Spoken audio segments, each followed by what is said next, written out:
the true nature behind the real agenda when it comes to the Collective Shout organization. Now, what you've been led to believe is that this is an organization who wants to protect kids and little girls from entertainment, more specifically video games that are exploiting them by putting out nefarious content, content that would be considered grape or child, bad behavior or things like that, abuse and stuff like that. But as it turns out, the real reason why Collective Shout has taken up this war against the video game industry is not because they hate bad video games or they hate video games that depict violence against women.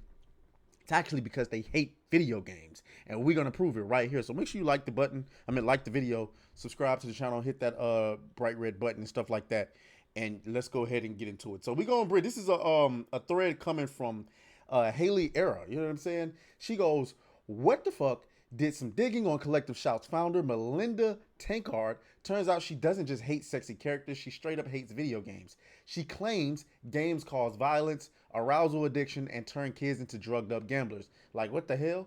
All the guys I know who love fighting the hot chicks in Dead or Alive aren't out assaulting women. They're out here respecting them. Gaming doesn't breed violence. It breeds reflexes, intuition, and actual joy.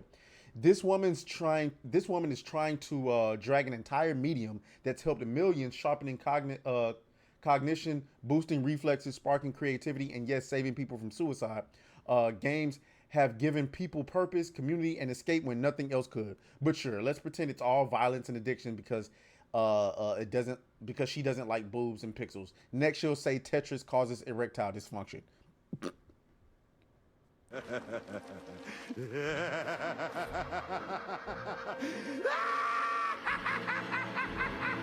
I was I wasn't expecting that. Tetris causing erectile dysfunction. That's funny. Okay, so before we dig into the comments that Melinda has, so I don't want to be disingenuous. I do believe there's some conversation to be had about too much video games negatively impacting somebody's life. But then too much of anything can negatively impact your life. Hell, I heard if you drink too much water, that can negatively impact your life or your health. You know what I'm saying? But I do think there's this notion that you're playing video games to escape the real world in a bad way. Like, it's one thing to go to work, fill out all your obligations, feed your family, feed your wife, lay down some pipe. And then, when you got a moment to yourself, you hop on the video game and enjoy a few hours. Ain't nothing wrong with that. It ain't nothing. But when you got obligations piling up, you got bills due, you got court dates, you got a girl you ain't taking care of, children you ain't taking care of. You know what I'm saying? Your house is not in order. Your messy ass room. You have no social life. And it's because you're spending 8, 10, 12, 14 hours a day playing video games. There is something to be said. And I think we're being very honest with ourselves if we do acknowledge that. But this idea that playing video games make you more violent, that's retarded. Stop it. The idea that video games make you want to,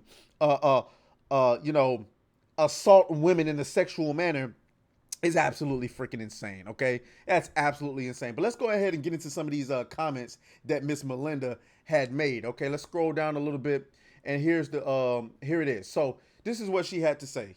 As a matter of fact, y'all can't see the whole thing, so I want to make sure y'all can get a good little gobble out of this. You know what I'm saying? Let me get the keyboard really quick. Sorry about that. Let's zoom in a little bit. So Melinda says, video games emphasize sensory, all right, immediate world, not cognitive, thoughtful world. I'm sorry. Let me, because is that a complete sentence? I'm sorry. Was that a complete? Video games emphasize sensory, immediate world, not cognitive, thoughtful world.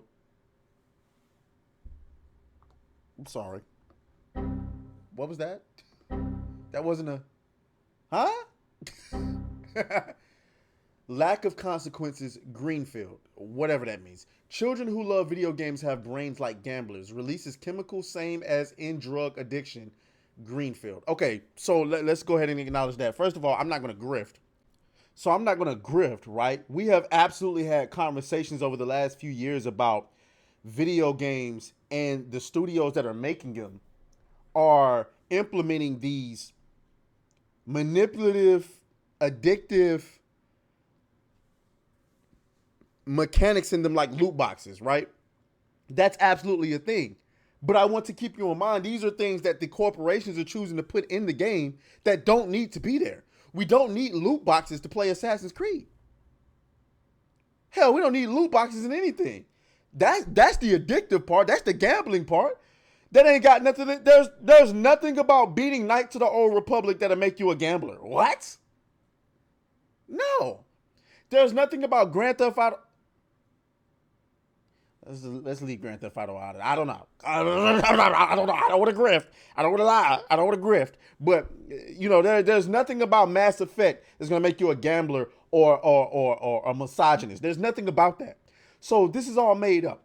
Melinda also has some tweets from 2015. Okay, where she says video games habituate boys to violence, create arousal addiction. Most addictive games, the most violent. I like what this person said. You are saying shit that's already been disproven even by 2015. If you still believe this, then you truly are insane and a low IQ individual. I agree with that. Now, if you talk to here's the tough part, and this is why I say, like, gamers don't have a political party, right? If you talk to conservatives will tell you that video games are the most harmful thing on the planet. Never mind the fact that movies depict the same violence. It's just over a 2-hour span, and video games tend to be on a 10-hour plus scan. And these very same people, right?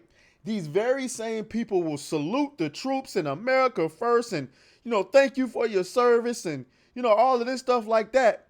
And then turn around and tell you Call of Duty is too violent. Are you lost your mind? If anything, Call of Duty is preparing niggas for to go to the NFL, to the service. I don't know. I'm just making a little analogy there. Probably was terrible, but it is what it is. You get the point I'm trying to make. So ultimately what we're dealing with here is a group of people who despises video games. And at the end of the day, I think this is all about the same thing. The same thing with the feminists, right? This is all about control. Controlling over what young men do in this world. Okay.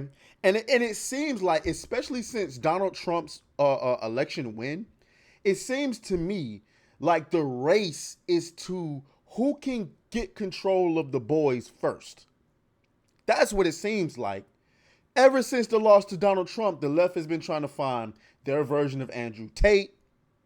The right is trying to use Donald Trump's win as evidence that we need to go way back to the 1920s.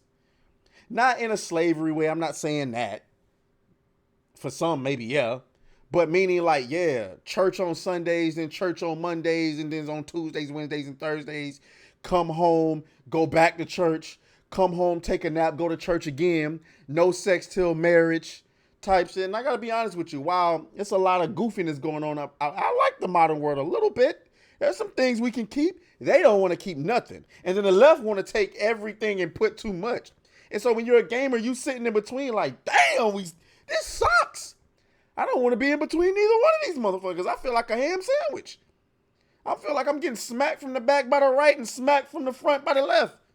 It's bad out here. And this is just more egregiousness. So we'll see, again, you know, we'll see where this payment processor situation goes. And yeah, you know, y'all let me know what y'all think down in the comments. As always, may the grip be with you. I'll talk to y'all later. Oh, fuck you, fuck you, fuck you, fuck you.